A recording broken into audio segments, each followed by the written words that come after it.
बाकी लग्नेश की स्थिति देखते हैं। लग्नेश त्रिषणाय भाव में बैठा हुआ है।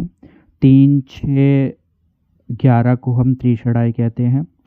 और लग्नेश का या होना, चाहे कोई भी लग्नेश हो, लग्नेश का या होना दिखाता है कि जो व्यक्ति है या जो नेटिव है वह उसका प्रॉब्लम्स झेलना एक लाइफ का एक कॉमन पार्ट बन चुका होता है। या आप किसी भी कुंडली में देख लें कि लग्नेश का त्रिषणाय भाव में होना यह देखता है कि हाँ कि प्रॉब्लम्स या दिक्कतें उसकी लाइफ में शुरू से ही बनी आती हैं, चाहे वो हेल्थ प्रॉब्लम्स हो, चाहे वो कैसी भी प्रॉब्लम्स हो। हाँ, पर लग्नेश का यहाँ होना बहुत सारी किताबों में या बहुत सारे मतों में यह माना जाता है कि अच्छी स्थिति होती है हेल्थ वाइज और मेंटल वाइज।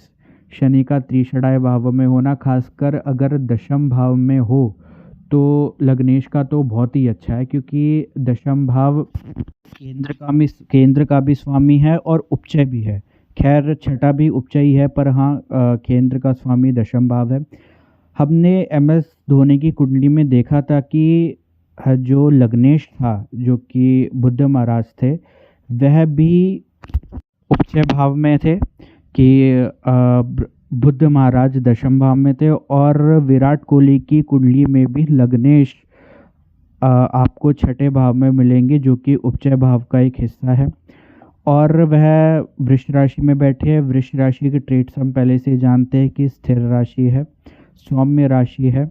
और गुरु क्योंकि लगन के स्वामी गुरु हैं और वह एक गुरु की राशि में है, तो जिस फील्ड में आप हैं या जिस कार्य क्षेत्र में आप हैं उसमें बहुत ज़्यादा नॉलेज होना, उसमें आपकी पारंगत होना, यह आपको मिलेगा इस कुंडली में। या जिसकी भी आप कुंडली देखें या आपकी एक्सपीरियंस में जिसकी भी कुंडली आई हो, कि अगर लग्नेश आपको बृहस्पति महाराज मिले और अगर वह शुक्र की राशि में विराजमान है, तो ज्ञान आप जिस भी फील्ड में होंगे, जिस भी फील्ड में आप काम कर रहे होंगे, आप उसमें टिक के काम करेंगे। क्योंकि इस कुंडली में वृष राशि स्थिर राशि मानी जाती है, पृथ्वी तत्व राशि मानी जाती है, तो टिक के काम करेंगे और आप उसमें रिजल्ट निकालेंगे।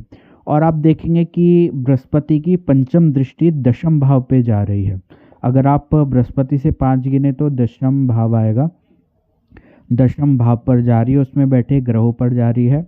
तो बृहस्पति का रोल आपके करियर में, आपकी विल में, आपके जो कार्य क्षेत्र है उसमें आपको साफ साफ ज़रूर दिखेगा।